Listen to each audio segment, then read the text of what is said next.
When you open up a space in your life and your schedule, you are creating an openness to letting go of something while you are inviting new energy into your life at the same time. I'm Heather Grzych, and this is the Wisdom of the Body podcast. This podcast explores the idea of body intelligence as the real key to learning the knowledge of life, or what we call Ayurveda in the ancient language of Sanskrit.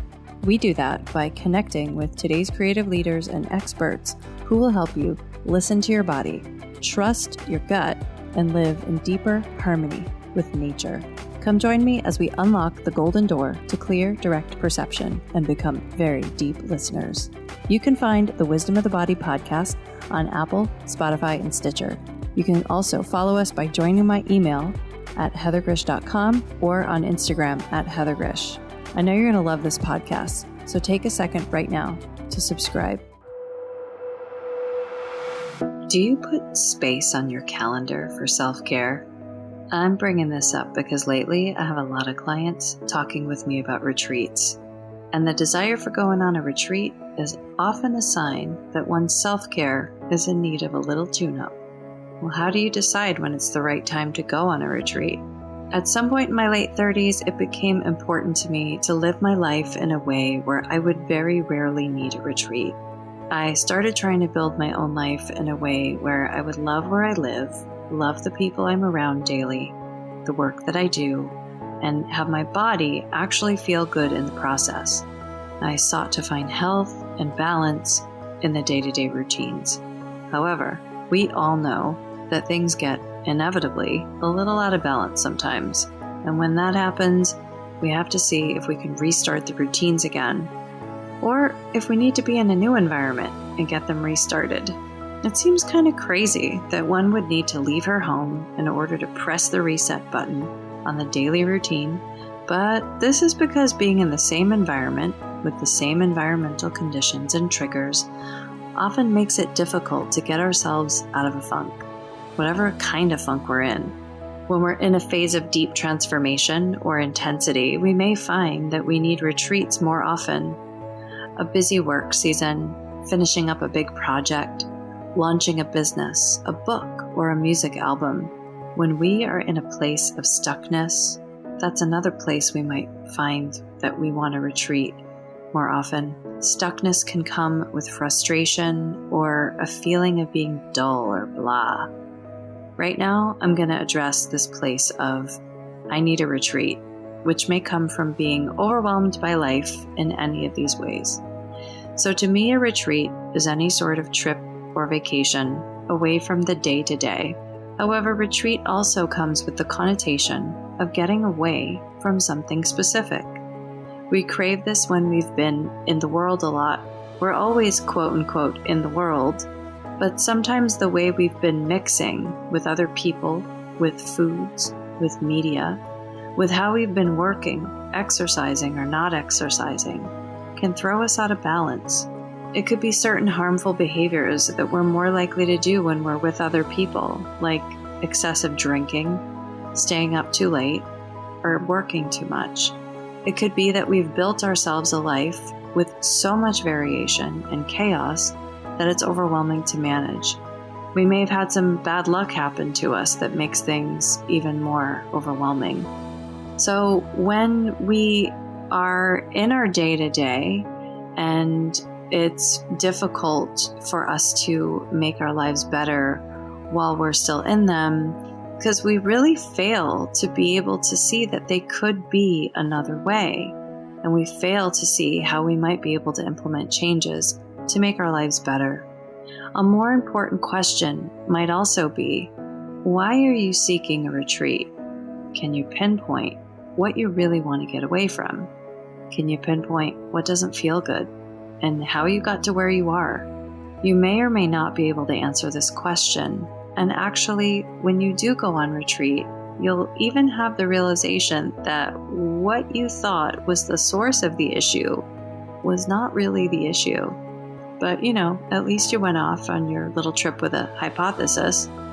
And if you can't go on a retreat, then you'll need to see if it's possible for you to come in contact with that thing that you are trying to get away from less frequently or in a different way than you normally do. It's great to go away because it gives us a fresh shot at a new routine and also a fresh perspective.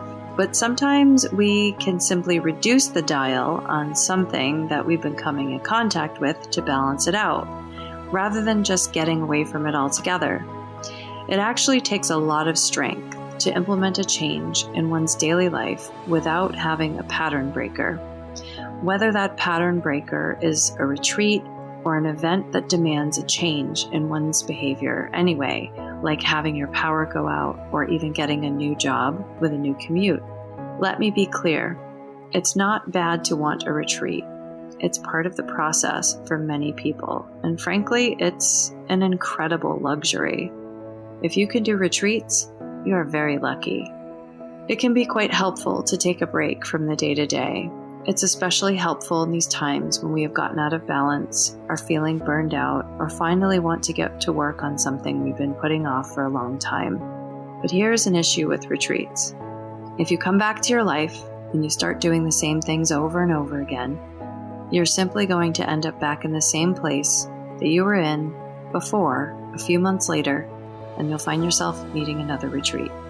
This is why I think trying to identify specifically what it is that you are retreating from is very important, whether you figure that out before you go on retreat, at the retreat, or when you return. You at least know what aspect of your life, behavior, or environment that you want to change for the long-term benefits. This is the case whether you're going off on an ayahuasca retreat, a yoga teacher training, or a spa vacation at a resort. Maybe while you are on the retreat, you can begin a new routine and start to fortify it so that when you come back to your regular life, you'll have a shot at implementing a longer lasting change. My own daily meditation habit started because I left the country to do a yoga teacher training. This was about 11 years ago, and it required us to do scheduled meditations every day for a month. Someone else requiring me to do it was enough to reprogram me and to build a new routine.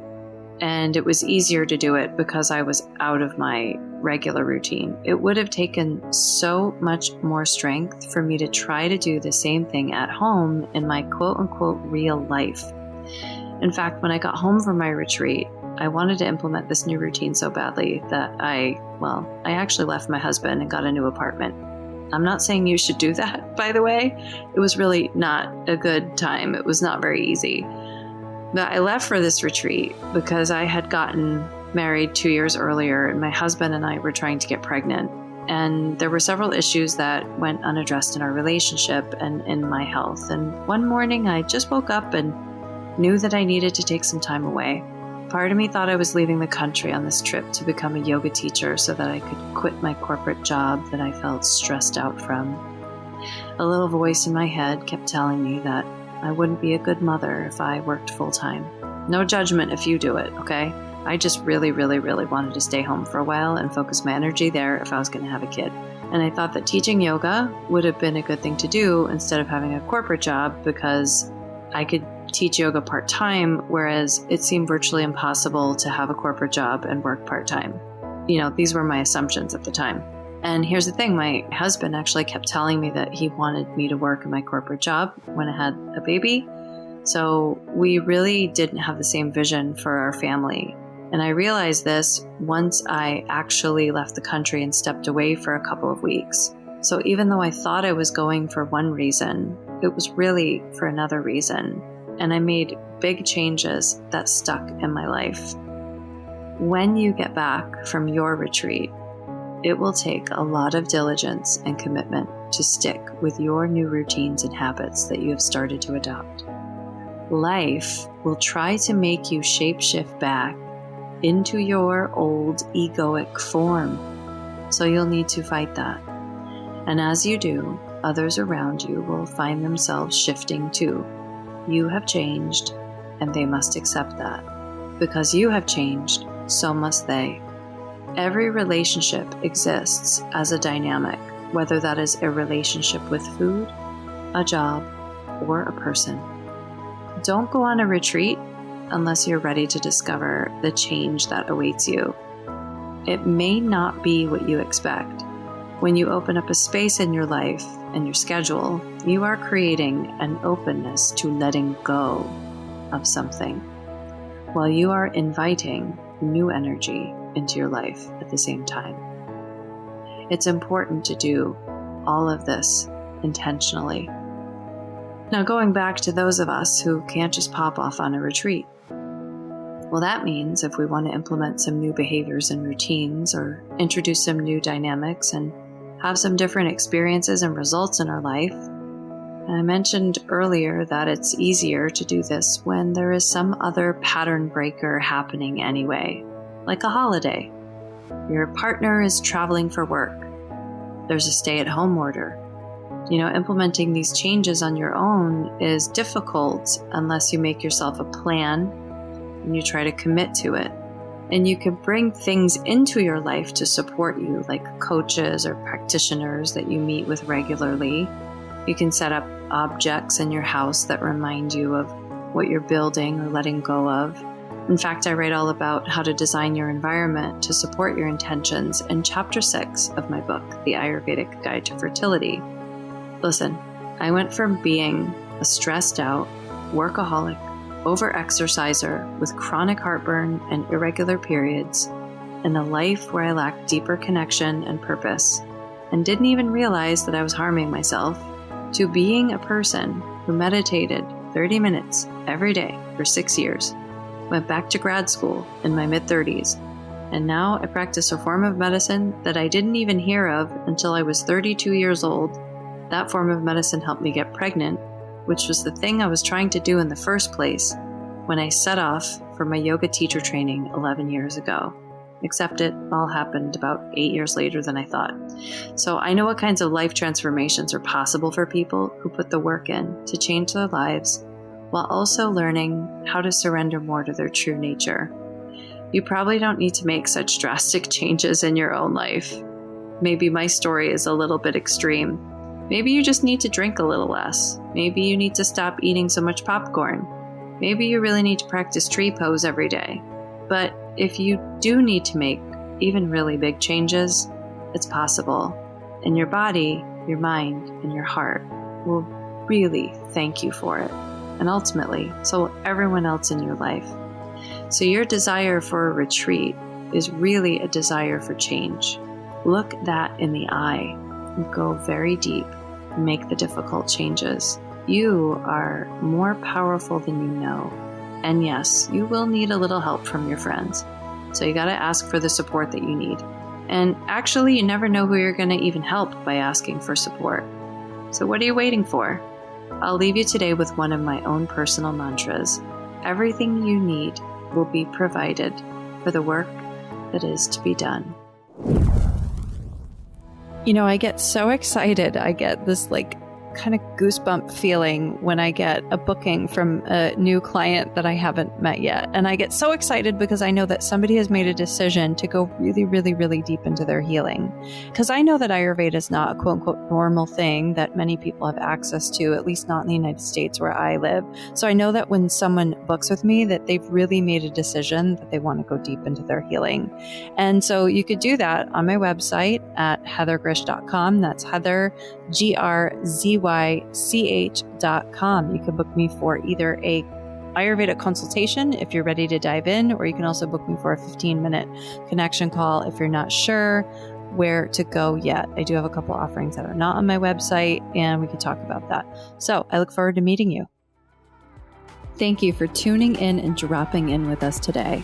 Don't forget to subscribe, rate, and review this podcast. I really want to hear your feedback.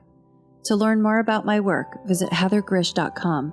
That's Heather, GRZYCH.com. And meet me here next time on The Wisdom of the Body.